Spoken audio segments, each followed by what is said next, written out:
தனுசு ராசியில் பிறந்தவர்களுக்கு இந்த வாரம் எப்படி இருக்க போகுது அப்படின்னு பார்த்தீங்கன்னா, குடும்பத்தில் அளவு கடந்த ஒரு சந்தோஷம், திருப்பு முனை ஏற்படும். இது நாள் வரையும் இருந்து வந்த பிரச்சனைகள்லாம் அகன்று உங்களுடைய அபிலாஷை என்னவோ அது கண்டிப்பாக சாதிப்பீங்க. சாதிப்பதற்கான ஒரு வாரம். வண்டி வாகனங்களை பழசை விற்றுட்டு புதுசு வாங்குவீங்க. தாய்க்கு தேக ஆரோக்கியத்தில் அக்கறை தேவை. குலதெய்வத்தின் அனுகிரகத்தால் இந்த வாரம் தொட்டதெல்லாம் தொடங்க போகிறது.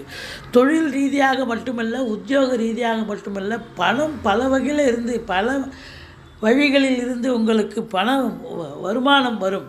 அதே நேரத்தில் தொட்டதெல்லாம் தொடங்கும். முதல் திருமணம் முறிவு ஏற்பட்டு 2வது திருமணத்திற்காக காத்திருப்பவர்களுக்கு நல்லதே நடக்கும். லட்சுமி கடாட்சம் நிறைந்த ஒரு காலகட்டம். காவல்துறை, தீயணைப்புத்துறை, மருத்துவத்துறை, மற்றபடி மீடியா, தொழில்நுட்பத்துறை, ப்ரெஸ்ஸில் வேலை பார்க்குறவங்க, இவங்க எல்லாருக்கும் பார்த்தீங்கன்னு சொன்னால் ரொம்ப அற்புதங்க. அதுலேயும் குறிப்பாக நீதிமன்ற வளாகத்தில்